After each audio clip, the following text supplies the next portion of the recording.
Welcome back to the shadowed streets of Mordheim. As dawn breaks over the war-torn ruins, Captain Jaris Van Dienst and his witch hunter warband, the Purifying Flame, ready themselves for the day's skirmishes. Today, we'll delve deeper into the complexities of each turn, focusing on the nuances of the recovery and movement phases that are crucial for strategizing and commanding your warband effectively. Phase 1, Recovery. The recovery phase is a vital time for regrouping and stabilizing your forces. Captain Van Dienst moves among his troops, rallying those who have faltered. To rally a warrior, Captain Van Dienst must roll 2d6 in a rally test. If the score is equal to or less than the warrior's leadership value, the warrior stops fleeing and is rallied. However, a rallied model cannot move or shoot for the rest of the turn, though they can still cast spells. If the test fails, the model continues to flee toward the closest table edge. Importantly, a model cannot rally if the closest model to him is an enemy, highlighting the need for strategic positioning even while retreating. Additionally, during this phase, warriors who have been stunned are now merely knocked down, reducing their vulnerability. Those who are knocked down may stand, prepared to fight once again, albeit with some limitations. Phase 2, Movement. With his warband steadied, Captain Van Dienst issues orders for their movement. The movement phase is critical for manoeuvring into advantageous positions or engaging the enemy. Movement is conducted in the following order. 1. Charge. Captain Van Dienst identifies key enemy targets and initiates charges to engage in melee combat.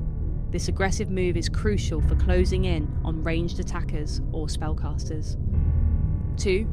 Compulsory moves.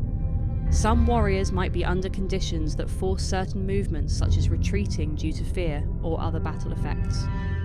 These movements are resolved after charges, but before any other voluntary movements, ensuring that the warband's formation adjusts to the unfolding battle dynamics.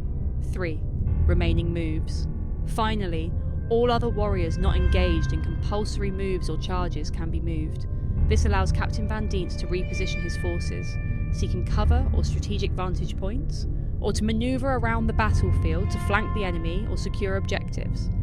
Phase 3, Shooting. As the archers of the Purifying Flame take their positions amidst the ruins, the shooting phase begins. This is when Captain Van Dienst's ranged units unleash volleys of arrows and bullets at the enemy. Even spellcasters engaged in melee can use this phase to cast destructive or protective spells, adding a layer of tactical depth to the ranged assault. Phase 4, Hand-to-hand combat. The clang of steel heralds the hand-to-hand combat phase. Captain Van Dienst, leading by example, clashes with the enemy in brutal melee. This phase resolves all melee combats across the battlefield, where the disciplined training of the witch hunters meets the chaotic ferocity of their foes in a fight for survival and supremacy. Each phase in Mordheim is not just a step in gameplay, but a test of strategy and leadership. As we leave Captain Van Dienst to continue his relentless pursuit of order in the chaos of Mordheim, remember how these structured phases guide your tactics and decision-making, turning the tide of battle in your favour. Join us next time for more insights into mastering the art of war in the haunted city of Mordheim. Until then, keep your strategy sharp and your resolve unwavering.